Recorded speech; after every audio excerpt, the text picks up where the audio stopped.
This is Lauren. This is Trey. And this is the Partnership Podcast. Partnership Podcast. Hello. Two important topics this week. When men have female friends and when women have male friends in committed relationships and what that looks like. Then Lauren and I, surprise, surprise, we have a difficult conversation. Enjoy. And so she draws some pictures and I don't know, just always loving giving her inspirational stuff too. Sweet. Love it. Anyway. Hi, Vivi. Good morning. We had kind of a fun topic that we wanted to discuss. This came up at training, Wheel of Consent training, and we kind of talked about it the smallest bit. But inside of our partnership, we have worked, I think, pretty diligently to celebrate the presence of others in our partnership. Specifically today, what I wanted to talk about was how we have worked to celebrate the presence of other women in your life. And how I have worked, so I think there's two pieces to this. One, what it's like to be inside of a male body in a hetero partnership who gets to celebrate other women and be in the energies of other women. And then what it looks like for me as a woman in a hetero partnership to have broken down internalized misogyny and internalized hatred of women that was passed down to me from my parents, from the church, from all of these different things that women are the threat. And what that has looked like to gloriously deconstruct that to the point that, yeah, we celebrate the energies that other women bring to your life, our lives, etc. Yeah, I would love to talk about that. Because it's actually not very common what we do, not at all.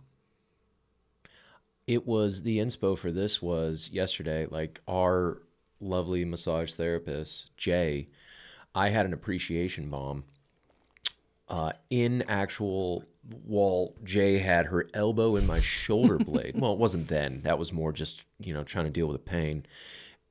But I had a bomb for you that I get celebrated, where I am allowed to bathe in the energy of other women. And this isn't courting eroticism. This isn't about sensuality or sexuality. This is about appreciation for another human being that happens to be a hetero-identifying woman. Where there's nothing in my body that says that that's not okay. And I know so many people where that's not okay. And you can actually feel it on them. A story, I was in Houston with my very best friend in the world, who's my sister, N. And she was my best man. We met in the 6th grade. I worked for her parents for years and years and years. So she is a sister to me, and I'm so fortunate where I get to go spend time with my niece and her husband, and it's one of the things I look forward to the most. So we were doing pickup for the niece, and she's 7 years old, so we were in elementary school. And my best friend and another mom were having a conversation, and later that evening, she got a text message, because I got introduced as like, this is my best friend, Trey. And later that evening, she got a text message from the mom saying,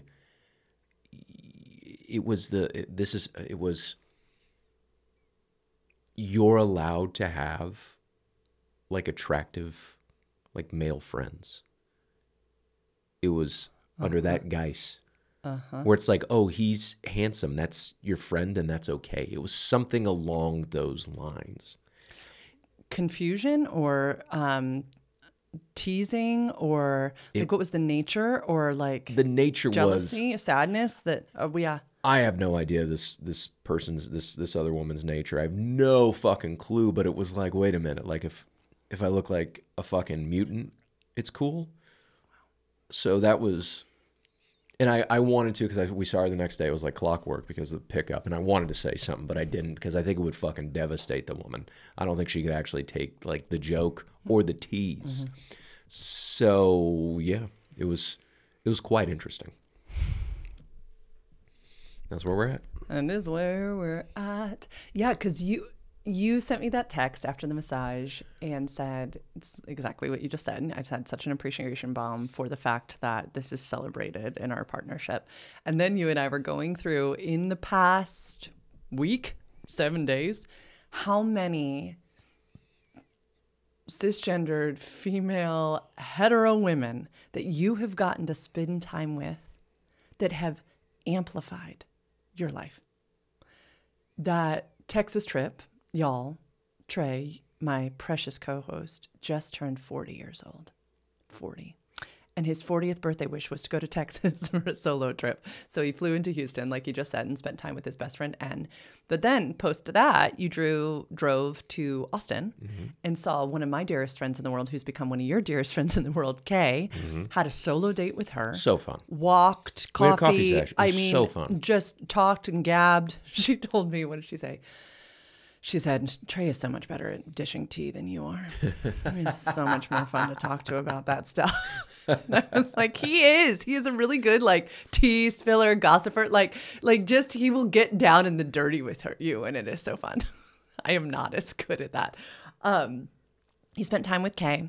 You came back. We had a birthday dinner with you and M, best friend M. Yeah. You had a Monday morning workout with Wednesday S. Yes. We thought of another one in this. You have consistent dates with Holland. That's like a norm. Yeah. Oh, yeah. There was somebody else. And you and I were counting all of these incredible, and these are like, these are strong, powerful women. These are strong, powerful, from, beautiful women. Yeah. From Wheel of Consent training. We've been having some voice memos with C. That's what it was. Absolutely. I was like, I swear there's another one. And what does it provide for you, my love? It's healing for me, where I grew up and my example of like a powerful woman was my mother, and she wielded her power, but it was very, very unhealthy and toxic.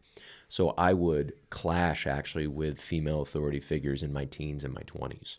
Teachers, like bosses, say in the restaurant industry, I would clash. And it makes sense. Because it was, I just, if I didn't do something right, I got yelled at or I got threatened to get hit. This was my mom, and this is how I saw a lot of rage. So I didn't really have a good example of what like a strong, healthy feminine energy looked like, and a woman in her power.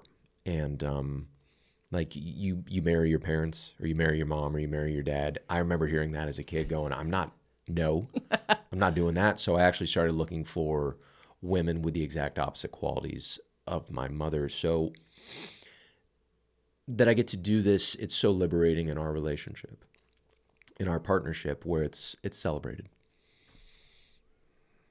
And it's very precious to me because there's a responsibility of me as a man to respect the dynamic, to not integrate any type of weird conversation, to not say anything sexual, touch is consensual. What else? Yeah, it's a duty to preserve that relationship while honoring the other person as well as you.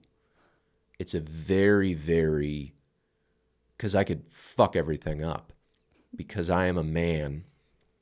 And I could fuck all of that up. So I'm actually very aware of that too. Thank you. I've never heard you say that.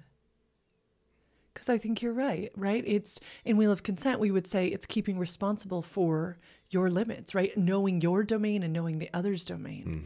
And knowing that the negotiation of the third domain is different in those relationships than it is with me. And taking responsibility for that, which creates, correct me if you have different words, more trustworthy relationships, more trustworthy friendships. Because then you became, this is what best friend M was saying on your birthday dinner, you become a trustworthy man to these women. Yeah. We all need trustworthy men in our lives.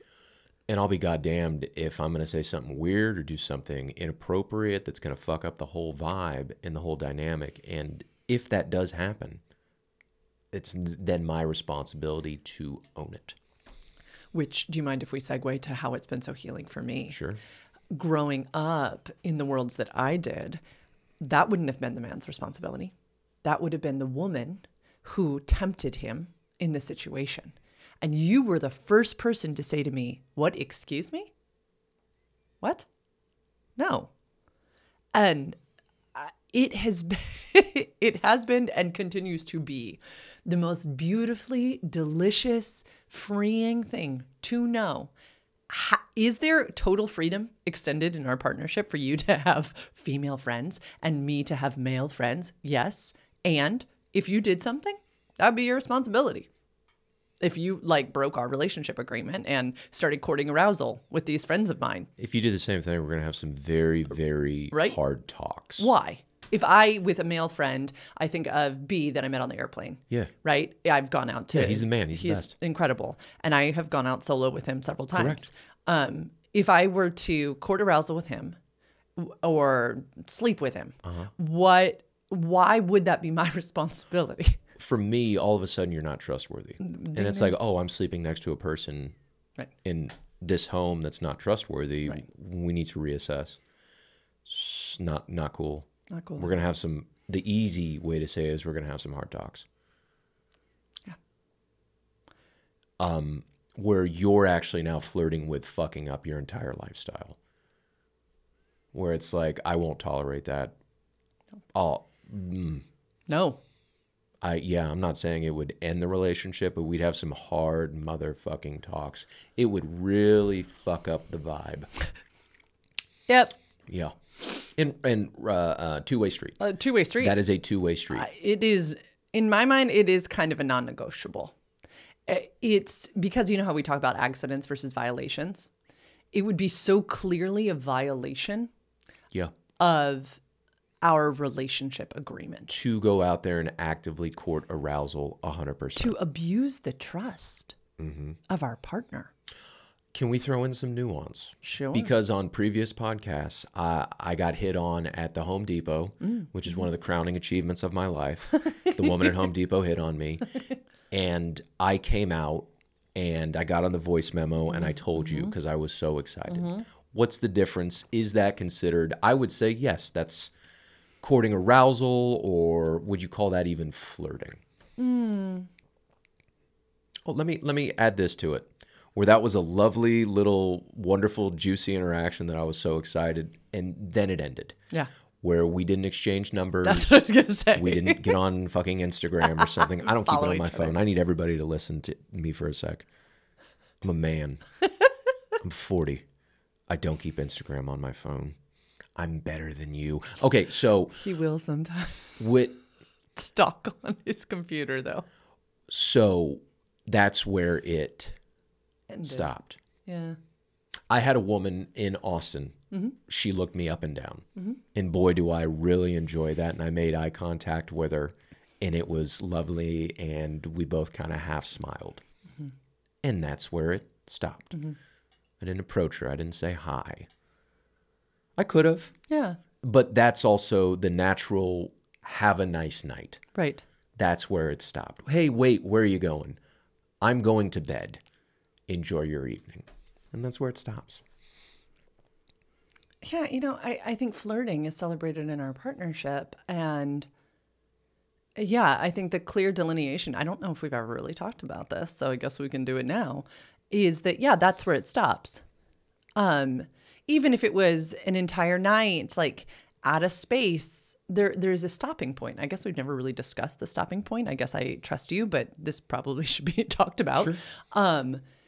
Yeah, that numbers aren't exchanged, that, stalking's not done on Instagram, that, that it's like, that it's a basking in the enjoyment. It's sensuality. It's the awareness of and the enjoyment in one's own body and the body of others, right? So you were enjoying a moment of your sensuality of, oh my goodness, that's right. I'm a sensual being. Woo, that's fun. And so is this other person. And we are sharing this moment together, which I, call me crazy, believe actually betters the world because it reminds us all that we're sensual beings and we deserve pleasure. Great. Doesn't mean you're the one who has to provide them with pleasure. True. Can I share an intuition? Sure, go. The Home Depot woman that hit on me. I was so excited to tell you that. If that woman and I would have exchanged numbers, my intuition would be like, oh, you can't share that with Lauren. You need to hide that. Ooh, I like that. Yeah, Yeah. that's the delineation. That's the delineation of, if I'm inviting a woman back to my hotel room while I'm on my solo birthday party in Austin, oh, you can't share that. And then it's like, oh, you have to hide that. Oh, you have to lie. Oh, you could fuck up your life if Lauren now knows this. That's the delineation. And let's be clear. It would fuck up the life, not because Trey is a sexual being and this other person's a sexual being. It would fuck up the life that we've built because it is a breach of trust. Our foundation is built on communication and trust. Yeah. And then when the communication and trust get disconnected or there's an interruption, we can both feel it, and then we have to repair it. We should probably tell the 40th birthday story. Segue? Should we just segue to that really Segue, fast? yeah. Okay, one last thing. I am not threatened by the idea that Trey finds other women desirable. I celebrate that. Other women are desirable. And it is part of my reclamation of feminism, my form of feminism, that women get to be fucking desirable to others and to my husband. So it is not that, in this fictitious story of Trey brought a woman back to his hotel room in Austin, that he had desire. It is not that a woman was desirable. It is not the act of penetrative intercourse that would destroy everything. It is the breach of trust. I think as a society, we so often conflate sexual behaviors with the downfall of relationships. And I think that is toxic and it has got to stop. I think the downfall of partnership is breach of trust, is deceit.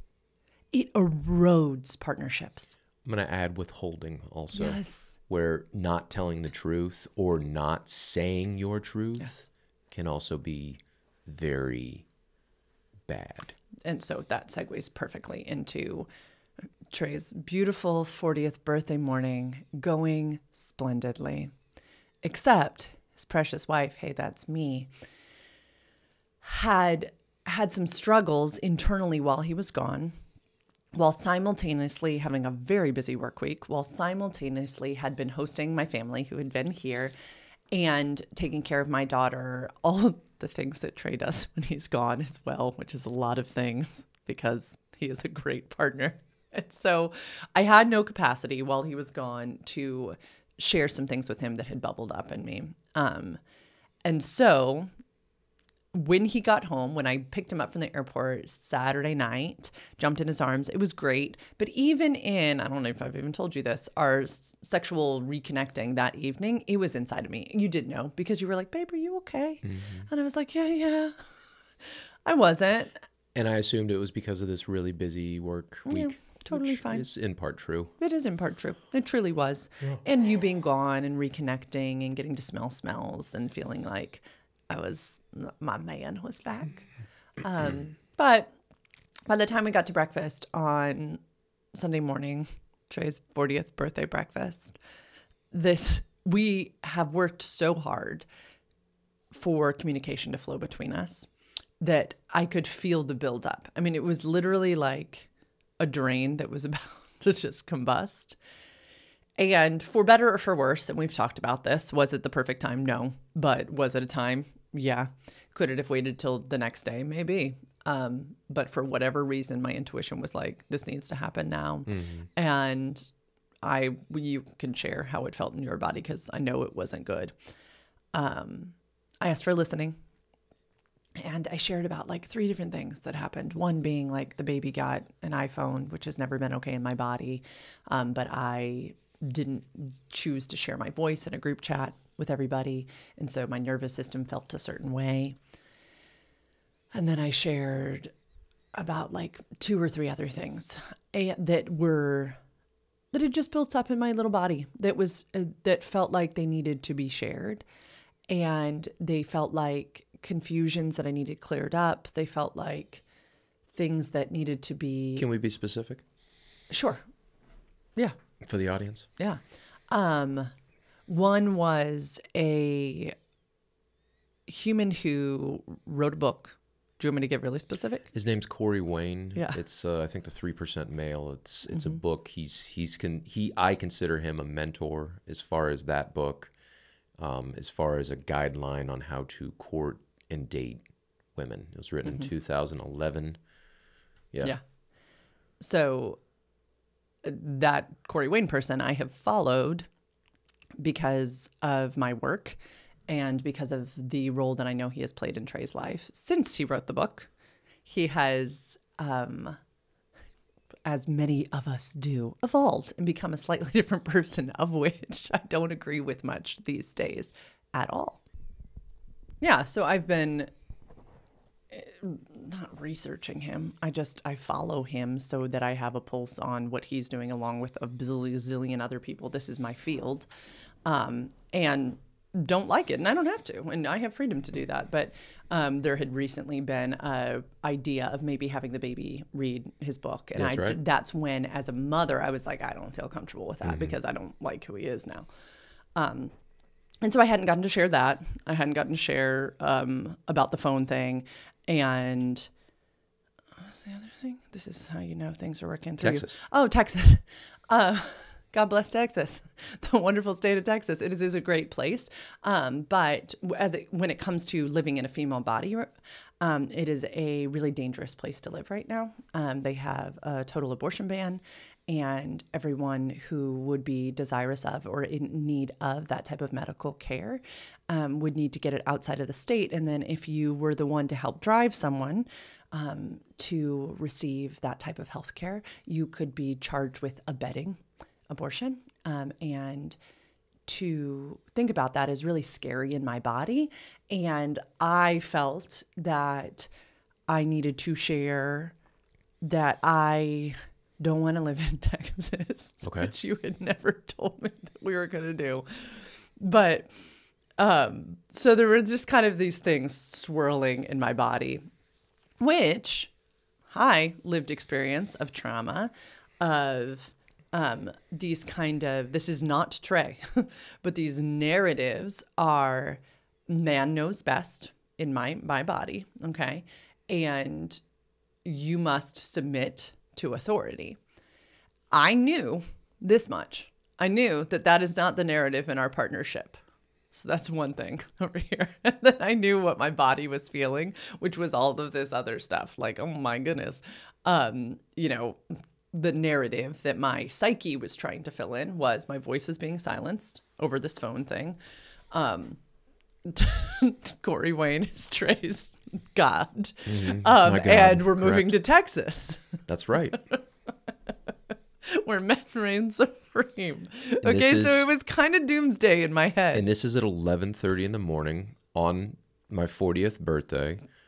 And we're sipping on a Bloody Mary on an empty stomach. Sounds so bad. And then if you're not familiar with a listening, you actually just have to be silent. And then I think she asked for a neutral face, which was gone long ago, where I was then just basically angry. You did so well, honey. Thanks. I didn't feel good. You did so well. Thanks. It was terrible. So can I add context on the phone? On the phone? Yeah, the iPhone. Oh yeah. So you can add whatever you want now. I feel relieved. Lovely ex-husband texted all of us saying, "Hey, I got her an iPhone, but I'm not going to give it to her, and unless everybody's cool with it." It was just I think it was like a $280 refurbished iPhone. Mm-hmm. And Lauren in the text thread say, "Hey, I'm not comfortable because the grades suck right now." And it's like she can earn it in a different way. And then I actually said, and I had the freedom to say this because this was my truth within the thread, where it's like, "Hey, lovely ex-husband, I actually agree with you. I'd love her to have an iPhone because of the text thread. It's a fucking nightmare on Android. And then the FaceTime and all these different types. It's going to make our lives easier. She needs a phone anyway. It's going to make our lives easier. Can we do this? Can she earn paying for half of it? Can she earn $150 paying for it?" And then it was sounds good. And did you just not respond?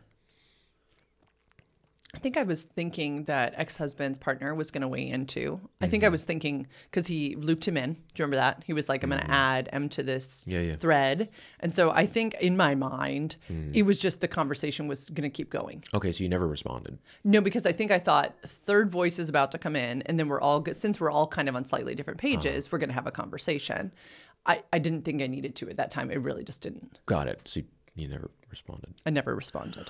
So it was after the listening, I had to kind of say, I had to check in with self where it's like, wait a minute, did I railroad you? Did we need to have a conversation like separately before I responded? Because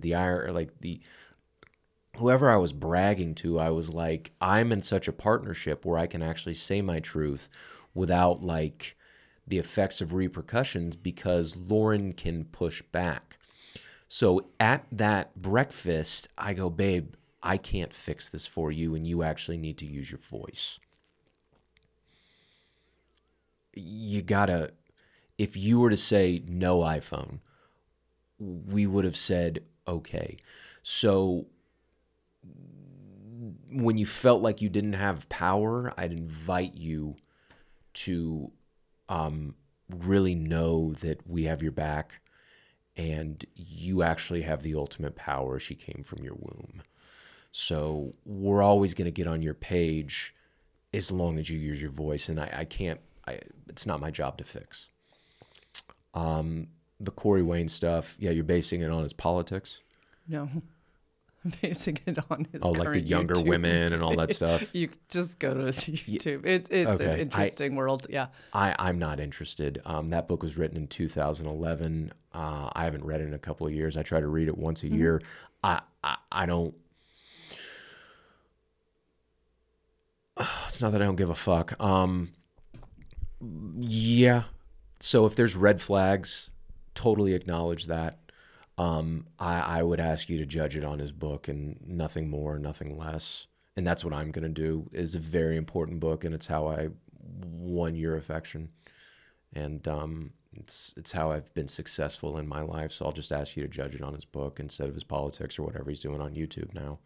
I don't know. I don't check in with his stuff. I don't review it. I genuinely don't know. And then we're not moving to Texas.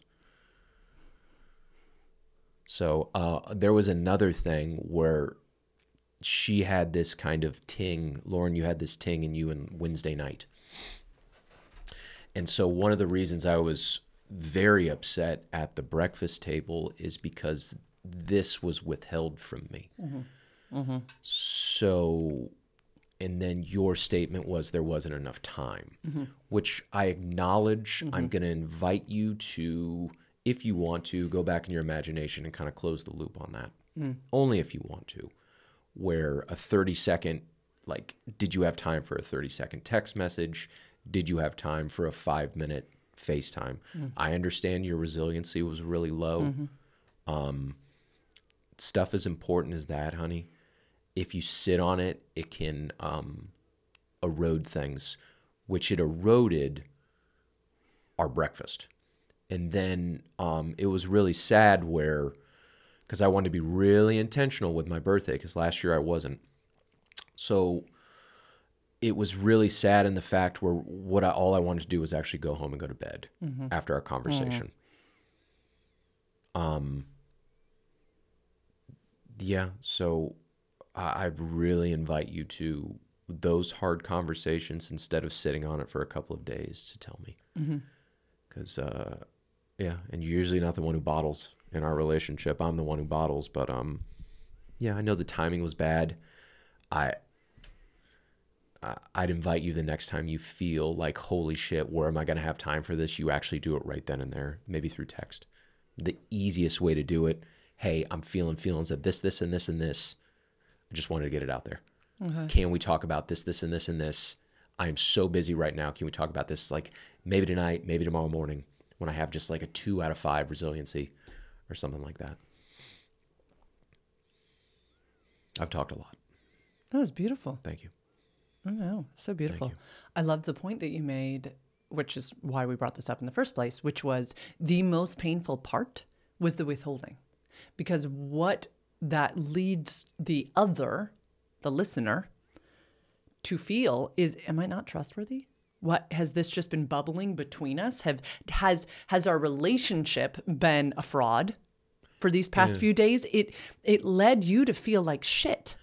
Yeah, and also it's like, why have you chosen to bring this up in a time of unique celebration? Right. I don't know. I mean, I do know. You do know because it was time and it was bubbling and it finally had to come out. Yeah. The timing was a choice. A choice. Thank you. And yeah. Yeah. Uh-huh. And I kept hearing in my head, and this is all to your credit, it's okay to disappoint me, which Trey tells me all the time. Yeah. It's okay to fuck up. Yeah. I kept thinking, we're here.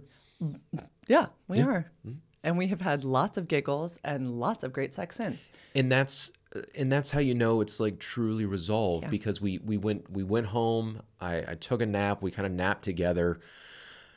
We kind of hugged or something. I didn't really want to. No, you didn't. I didn't want to touch it. I definitely didn't want to have sex again because I was not in the space to be like, oh, I can't provide that for you. We went to a play, like a community theater play on my birthday. And I was sad in that community theater. I was like, why the fuck am I doing this on my birthday? Even though I wanted to. I was just in that space. I was sad. We got to talk to best friend M in intermission. That's where we got to hold each other. We were sitting separately at the time because of our seats. Then we actually sat together, and then we got to touch. And we got to like truly heal. We got to go out to dinner after that. And that was the real resolution for me and my body. And then we got to go home, and we got to fall into each other's arms, and we got to laugh, and we got to giggle, and we got to have great sex. And for me, that's how I knew it was truly resolved. And I learned that from Corey Wayne's book, 3% Male. The irony. And that's where I learned that from. The irony. I learned to ask a lot of questions from that book. And because if I'm arguing with a woman, I don't understand the woman. So I need to ask questions. And I learned that from that book. This is the really cool thing about partnership, as you have shown it to me, that it is okay to disagree on some things inside of partnership. Mm-hmm. It is okay for something like, and this is what I really had to sit with, Corey Wayne's book being a real asset to your life. At the same time, multiple truths can coexist, multi-epistemic thinking. At the same time, people like Corey Wayne destroyed my life. Corey Wayne, the things that he is saying now, his little podcasty thing, are the same types of temperaments of man that existed in the churchy spaces that I grew up in. And it is okay for those both to coexist. It just is. Call me crazy, but it is in the same way that people could take a ballet class. I loved my strict ballet instructors. Loved them. They did not scar me. All right. I loved it when someone told me to point my foot harder. I have other people who went to those same classes scarred for life. It's okay for multiple things to exist at one time. It just is. And I have heard you say, but you correct me if I'm wrong. I'm just interested in sharing like the benefits of his book that he wrote in 2011. That's all I'm interested when that comes to that guy. I don't know anything else. Right. Do you think I'm saying something different? I don't want to be in a position to have to defend the guy. Oh, okay. Yeah. Or like actually go research what he's doing myself. Mm. And I think what maybe is the catch here is that I live and work in a world where I have to do that to people. Okay. I cannot share a resource with a client. Okay. That if somebody is... I can share a resource with a client where I don't agree with everything. I just need to be able to say that. I need to be able to say, hey, this is a book that has this, this, and this. You might disagree with this person's. For instance, if I share a faith-based book, I sometimes do. There's some great people of lots of different types of faith that have written really interesting things on partnership. And I will say, hey, this is written through this lens. I have to, in my ethic, as an educator and a coach, be able to understand the vantage points, the lenses through which different people share things. It's a part of my ethic. It's going to be how I run my business. And if someone is out in the world doing some things, why are you making that face? Do you have a bias on him based on his political beliefs as well? No, it is based upon his political beliefs do not align with me. I can say that with anyone in different things. Okay. It is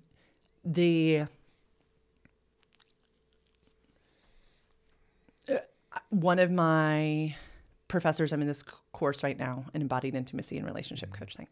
They were talking about the scope of practice. I think he is outside of scope of practice. And I'm okay feeling that way. Yeah. I am okay saying I do not think that he is sharing good information these days on relationship. I think that the way that he markets right now is on a tight line.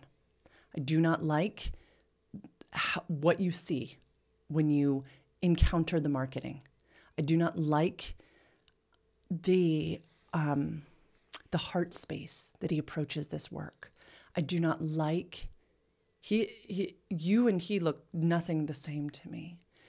And yeah, I don't know. I am sure that his journey has been just like all of our journeys. I think he's outside of scope of practice. And I think that he is in,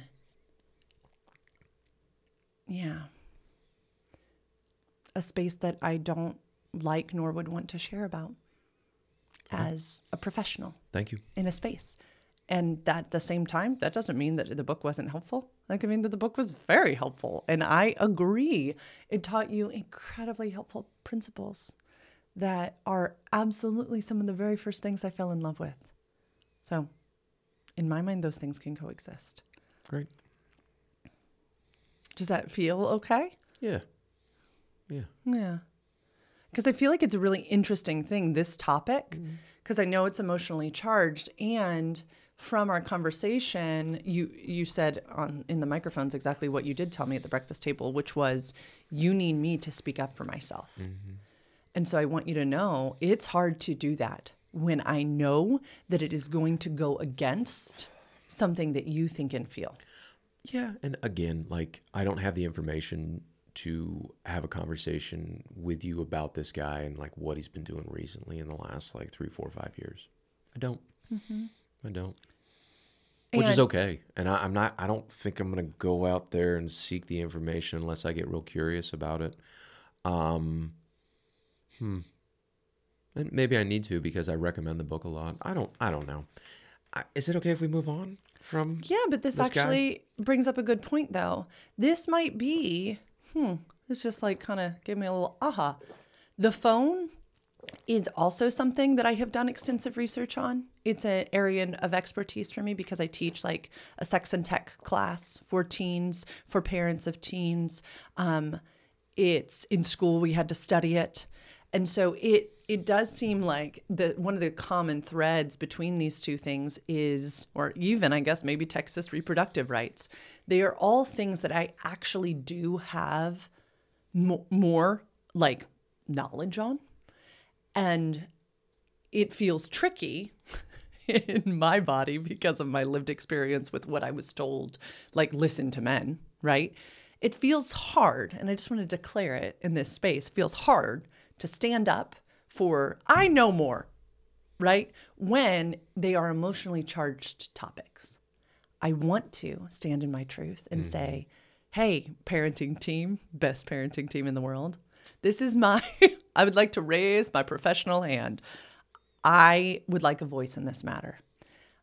Who is going to be responsible for safety of this phone? Who is going to be responsible for researching the newest iOS that lets you hide apps? Who is going to be responsible for where the phone goes, right? That's why I like an old-fashioned Android, because it can't do any of the new fancy shit. Mm-hmm. And it is just one less thing for my mama heart to have to do. And it was all of a sudden there was a new burden. Then when it came to, and it was just, again, this weird little storm, the Corey Wayne stuff, you've made it clear that you haven't kept up with his work. That's fine. But I have to, because it is a part of the work that I put out in the world. It's like an integration of my professional world too. When we put stuff on this podcast, it's a reflection of my business, which is awesome. That's why you started this. And then ironically, when it comes to Texas too, I know more about the reproductive rights in Texas than you do. I do. You do. And so I wonder if that's where some of this is in my body too, is... I know better? What? Is in your body is I know better? No, how do I speak up? What is Lauren's voice in this space? Okay. Why do you have that face? No, I'm listening. Okay. How do I do it in an empowered way that is still respectful of the man I love most in the world, that is doing what he is asking me to do, which is to stand up and share my voice, because that's mine to do. You've said it so clearly. When it is... I'm in this catch-22 of loving you and supporting you and celebrating you is maybe my highest calling and something I want to do well. And so when my voice is going to conflict with that, I struggle sometimes. And I go to old patterning. I'm not saying it's good. And I don't want to upset you. How, rate me on 1 to 5, 1 being the worst, 5 being the most, of encouraging you to conflict with me. Where would my rating be? In words? Which was Both, the best? yeah, words and action, yeah. Which was the best? 5. 5 is the best. In words, 5. You always tell me. Okay, Like, what about disagree. actions? What about actions? What about like in words? I'm a little confused by in words.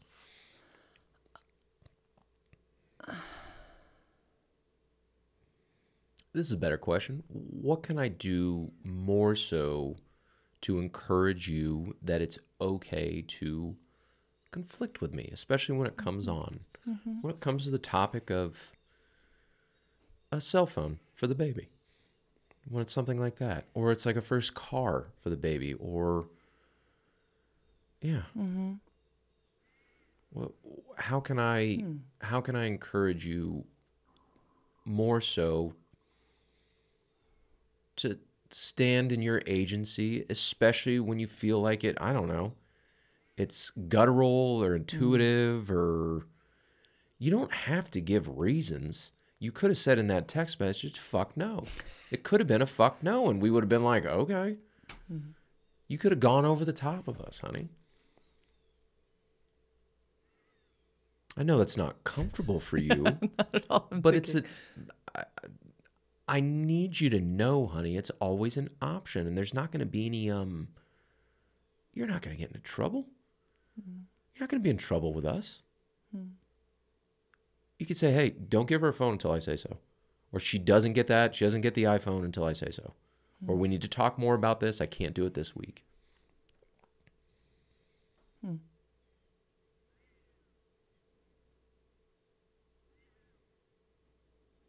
So it's my job to encourage that and to say, hey, this is like a safe space for that. But then it's your job to actually do it. Yeah, I know. And then if there's conflict with that, you got to share that with me. Yeah. And you can't sit on it for 3 or 4 days. And I understand your low resiliency and there's no time. No, I don't accept that there's no time. There's always time for a 30-second text message. There's always time for a 5-minute FaceTime, especially when it's something as important as that. And then especially when it's something like that could have came out days before. Instead, it's coming out in a wonderful celebration. And I got to set a boundary of we can't have hard conversations with alcohol involved. I got to set a boundary on that. What did it do in your body? There's a downer or a stimulant. What was it? Like Tito's, and I don't want booze or marijuana in my body when it comes time to hard conversations. I want to be fully present. I love it. Yeah. I don't want to be thinking about putt-putt and then have to think about hard conversations. I want to be, while I'm drinking on an empty stomach, I want to be fully present. Yeah. And I do hear you. And also, I knew a lot of that, and I knew that holding it any longer was just going to keep getting worse. I get it. Yeah. I want Fully you, acknowledge I want that. you to know, and I want everybody else to know that sometimes our best is not fucking great. And I had to keep saying, I know this is not great. And I know my husband. You're allowed to. Yeah. And I know that this is going to be hard, but I know we will resolve this. Yeah. And right now I am in the wrong. I want to share all these things, but I am in the wrong. And because I'm withholding, I've got to get them out of my body. And yeah, I mean, God bless. It was a really perfect storm of things, including you being out of town. And text and phone are not our favorite sources of communication. But what I am hearing you say is, even when it's hard, you would prefer a shorter snippet of a conversation to no conversation at all. Yeah. Okay. And I'm just What about you? I would not. I would prefer to have it in person, being able to feel the energies in a space. It is not in my being to interject those in the middle of a hard, long work week. So I will do it for you, though, 100%. Babe, withholding, honey, I think it needs to come out. I know it's not your preference, but the other thing is withholding. Yeah. Okay, so it needs to come out, babe. I know you wouldn't prefer it, but like, it needs to come out, babe. I guess maybe I would prefer, remember when Dr. Hamilton gave us the tool of a token, like hey, we can't talk about this now, but I have there's a thing I would like to discuss. Yeah. Would something like that be 100%. That's what I want. Okay. So you don't need to have the full conversation? I needed a 30-second text. Hey, that said what? Like, hey, this has been weighing on me, the iPhone conversation. I'm having thoughts about Texas and what is it? The Corey Wayne book. It's been bugging me. Can we have a conversation tomorrow or the next day, like a FaceTime? Or can we? Yeah. Okay. I'm so busy. I needed a token. Okay. Yeah. I got blindsided. Yeah, I hear you. It was terrible timing, but also it was perfect timing because it needed to come out at that moment. It was terrible fucking timing, and also it was perfect timing. They can be together when it comes to something like this. And I can equally take accountability and say, I am so sorry for the terrible timing. Mm-hmm. And I am proud of the relationship that we have cultivated that says, hey, even if it's fucking bad timing, it's better than not at all. And that's part of me accepting the apology, where I fully accept it and completely forgiven. Yeah, I'm so sorry. No, baby, I forgive you entirely. Yeah. You don't need to say sorry anymore if you don't want to. And thank you for being a safe space. Thank you for all of the work that you have done that made my nervous system know that, yeah, this is shitty timing. And yet he is a safe person for this. That is all you. And I think what broke my heart the worst was when you said, it kills me to think that I was not a safe person for you to say, babe, this phone does not feel good for me. I don't want to do this. And I was able to embody what that would feel like, and that would fucking suck. Mm-hmm. And I am sorry. Mm-hmm. We do a lot of work to be safe people. Yeah. And you said, I could see like the puzzlement on your face of like, babe, all I can do is try to make safe spaces for you. You've got to use your voice. Yeah. And that hit home so deeply. And I want our audience to see, I want us to see that these are like muscles that we work. And I grew up in a world where women were not to use their voices. We were to be meek. We were to be submissive. This is a constant rewiring of my brain in especially long-term partnership, because my body reads it as, oh, okay, this is what you were indoctrinated for, like crafted for, to be his helpmate, okay, and all of this stuff. But our partnership is different. And I still fumble and fuck up. And Trey has given me endless permission to get to do that, and a responsibility to take accountability for where I wronged. Because it's not okay for me to just constantly say, well, I fucked up, and it's my lived experiences, and I don't know any better. That's not okay. No, that'd be like a victim narrative or something, and then we'd have to have a conversation about that, and you'd probably have to go. Yeah. Because it's not Trey's job. Well, there's his work, there's my work, there's our work. I need a... You done? God. No, we got 50 more seconds. I'll close it up.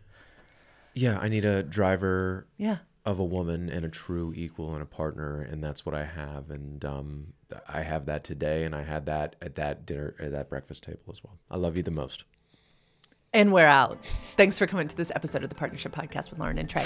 Remember, these are our lived experiences, and you have a right to self-determination and informed decision-making. If you want to get to know me more, go to Sex Ed for